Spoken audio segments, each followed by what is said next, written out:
Maintenant, on arrive à l'anthropologie et neuropsychologie de la visite, et c'est un des éléments les plus importants que j'attends de mon côté, le souci du bien commun.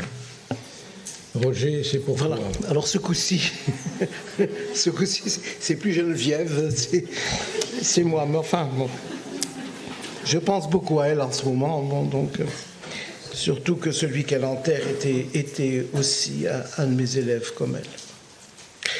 Bien, je n'insisterai pas sur l'étymologie du mot visite. Eric Brauns en a parlé ce matin. Visiter, dès son étymologie, la visite montre qu'elle ne relève pas du contingent, de l'accessoire, de l'accidentel. Il s'agit de voir, mais de voir avec attention, donc intentionnellement. Visiter, c'est aller vers, porté par le projet d'une rencontre. Quant à la forme répétitive, elle indique que la visite témoigne d'un lien, d'une histoire, d'une fidélité, dont elle est l'image pulsatile, qui est l'image de la vie. Alors la pandémie a révélé un manque, une béance, l'absence de prise de conscience d'une anthropologie de la visite. Quel discours sur l'homme dit la visite ? La visite aux proches, aux familles, aux amis, mais aussi aux personnes vulnérables dont on souhaite s'approcher pour en faire du coup des proches. Entre le visiteur et le visité s'exprime ou se noue, ou se conforte, ou se nourrit la manifestation d'une alliance, mais aussi d'une reliance. Visiter, c'est être admis et accueilli à l'issue de ce mouvement qui conduit le visiteur à la personne visitée. La visite, elle s'inscrit dans l'espace. Le corps humain, le corps vivant, en allemand c'est Leib et non pas Körper. Nous n'avons que Körper, le corps anatomique. Nous sommes très pauvres. Le corps dont je parle, c'est le corps vivant, le corps organique. Ce corps vivant s'inscrit lui aussi dans l'espace. Nous occupons un espace. Res extensa, disait Descartes.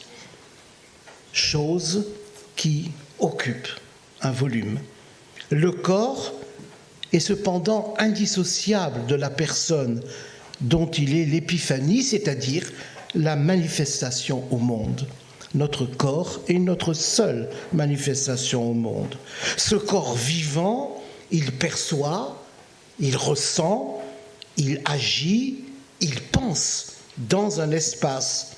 Comme il perçoit d'ailleurs, il ressent et il pense l'espace qui l'entoure, l'espace extra-personnel.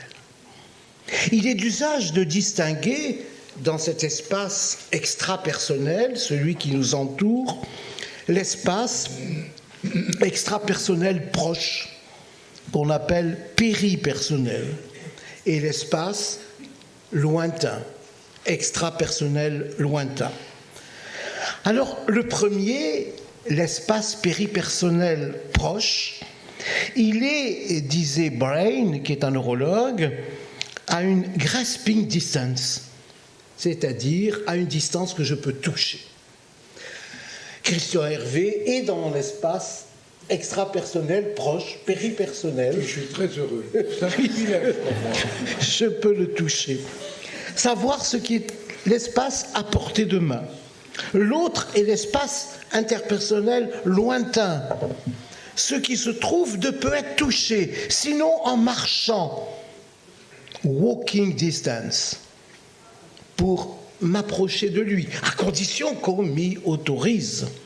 La visite, bien sûr, elle s'amorce dans l'espace extra-personnel lointain, mais elle ne trouve son accomplissement que dans l'espace extra-personnel proche, l'espace péripersonnel qui seul peut accueillir les interactions perceptivo-motrices qui lient, connectent la personne qui accueille, qui visite. Entretenir, disiez-vous, Eric Brauns.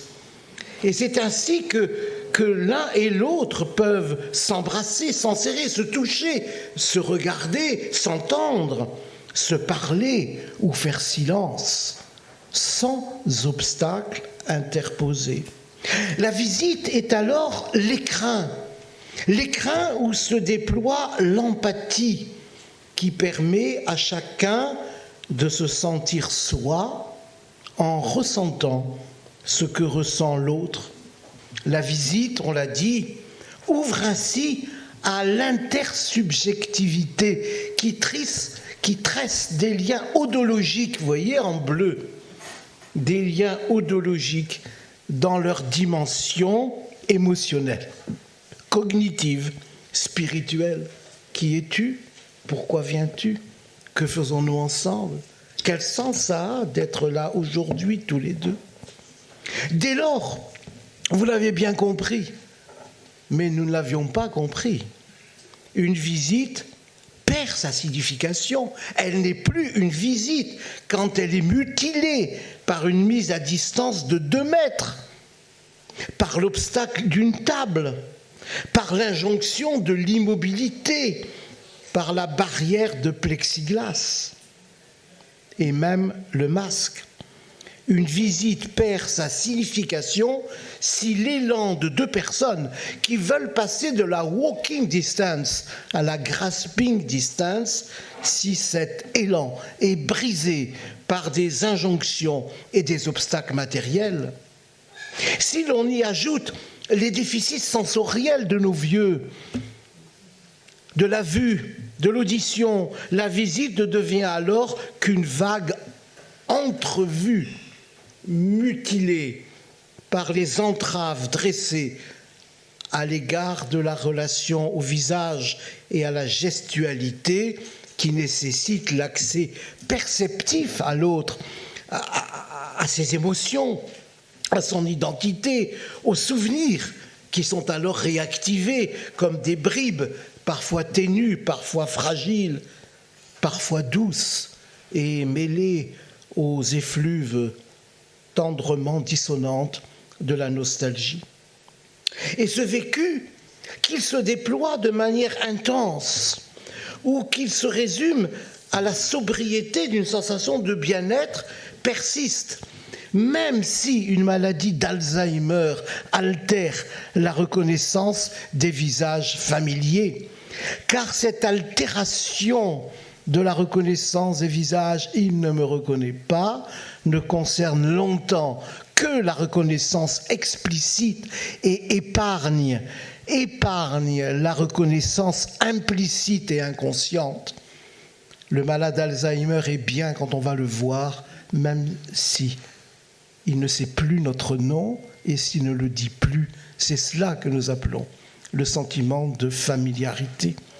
Et on comprend alors combien la distanciation, le masque, et pour combler l'ensemble, l'insertion de l'autorisation de visite dans un lieu collectif, anonyme, bruyant, voire surveillé, brise tout déploiement empathique et ont plongé ces personnes vulnérables dans l'inquiétude et dans la perplexité.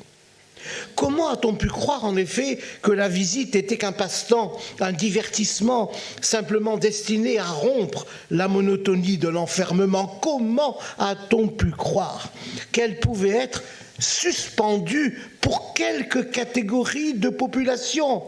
Les vieux, dans les EHPAD, pas les autres qui pouvaient s'autoriser à sortir. Nous avons signé nos pauvres autorisations et nous les avons fait nous-mêmes et nous sommes autorisés à sortir notre chien, à aller faire nos courses, sauf les vieux qui, eux, ne pouvaient pas. Ah oui, il fallait les protéger.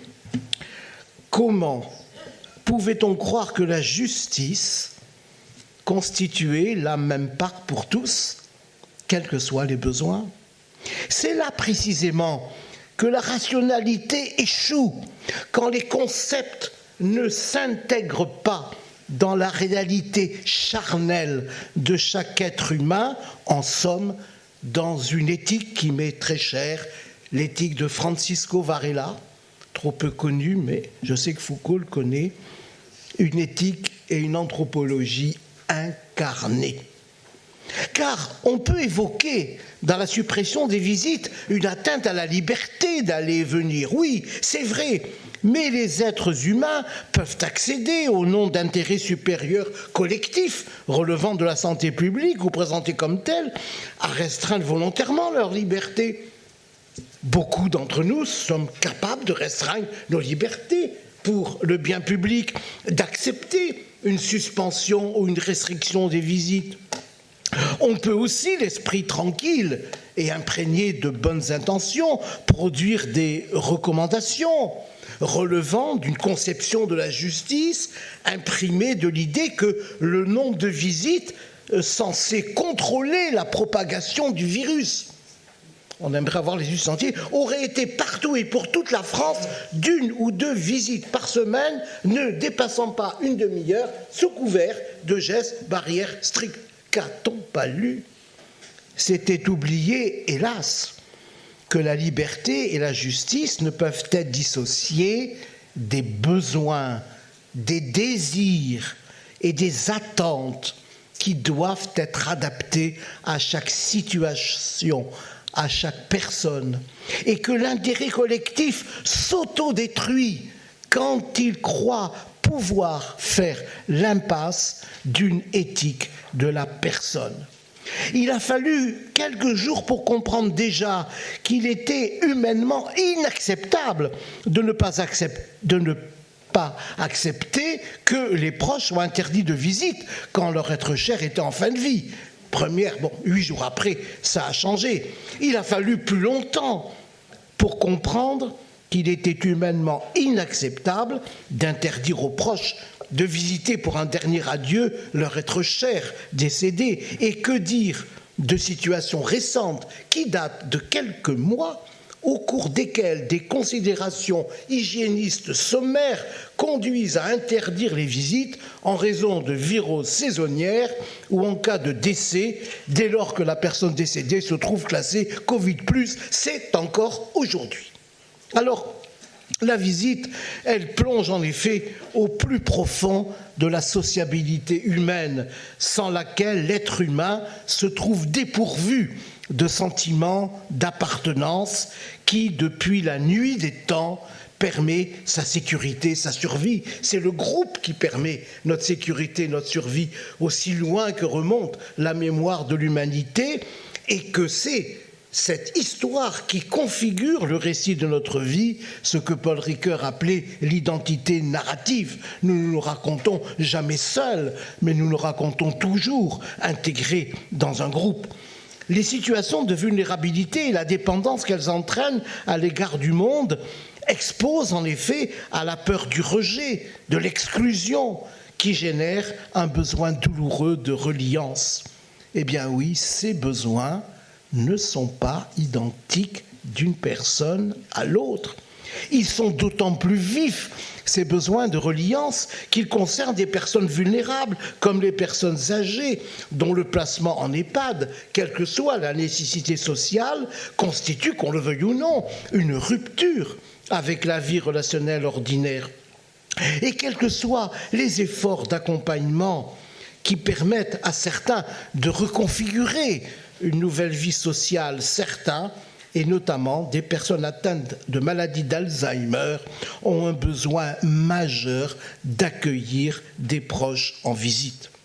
La satisfaction de ce besoin est nécessaire à leur bien-être, au maintien de leur élan vital, de leur désir de vivre, ou, comme disait Spinoza, Nathalie, de persévérer dans leur être.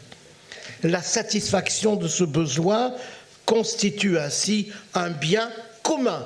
Et le bien commun, c'est, à mon sens, un bien dont nul ne peut être privé. Ce n'est pas le plus grand bien pour le plus grand nombre des démocraties. C'est un bien dont nul être humain ne peut être privé, ce qui le distingue de la visée utilitariste démocratique habituelle du plus grand bien pour le plus grand nombre.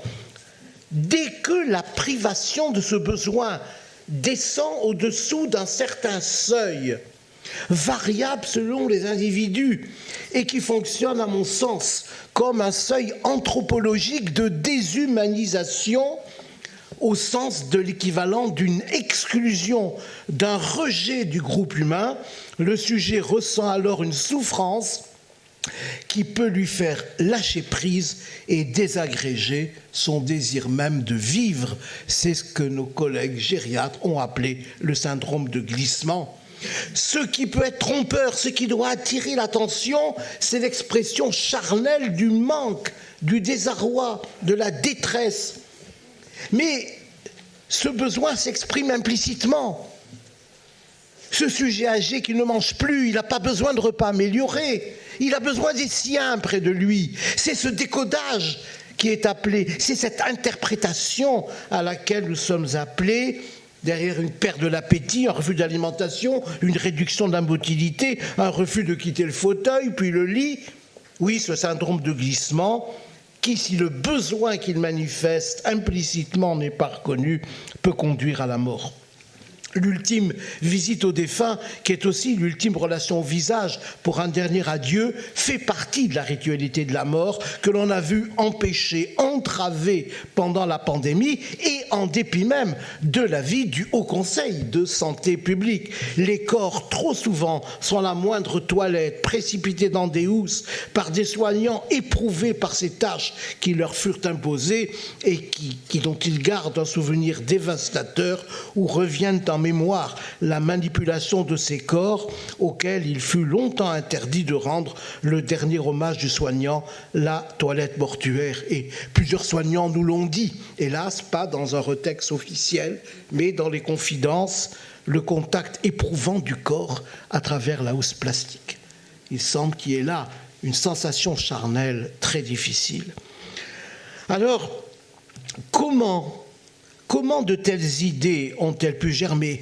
Certes, certaines institutions se sont interrogées et se sont ouvertes aux cellules de soutien éthique. C'est pour ça que nous pouvons vous en parler. Mais tant d'autres se sont satisfaites d'agissements mécaniques. Il s'en est suivi pourtant et tant de proches, des deuils brisés, des deuils impossibles, dont les plaies psychologiques post-traumatiques ne sont pas prêtes de cicatriser et qui se sont exprimées de manière poignante dans les témoignages recueillis par les cellules d'écoute et dialogue éthique, comme par les membres de la mission ministérielle sur la visite conduite par Laurent Frémont et soutenue par Alice Cassagrande, que nous allons peut-être entendre tout à l'heure. Alors, s'il est vrai qu'il n'y a pas de mal dont il ne naisse un bien, on peut sans doute considérer que les épreuves de la pandémie n'auront pas été vaines dès lors qu'elles auront permis de redécouvrir le sens neuropsychologique, éthique et anthropologique de la visite, comme l'importance de la ritualité de la mort dans le travail de deuil qui est coextensif à la finitude de la condition humaine. Et quand je dis la finitude, c'est à la conscience de la finitude. L'obéissance demandée aux citoyens ne prend sens que si on réalise que l'être humain ne peut se réduire à sa dimension biologique, ni à un magma collectif, hagard et aveugle, responsable, mais qui s'inscrit en fait dans une histoire psychologique, sociale, spirituelle. Les impératifs de santé publique doivent faire l'objet d'un questionnement anthropologique et éthique dès lors que l'on considère qu'ils ne doivent pas jamais franchir ce seuil au-dessous duquel ils génèrent souffrance et ressentiment. Reconnaître par la loi un droit inaliénable aux personnes que leur vulnérabilité a conduit à quitter leur demeure va devenir un premier pas, nous l'espérons, vers une société capable de se questionner et surtout de repenser, il serait temps, sa propre capacité d'humanisation.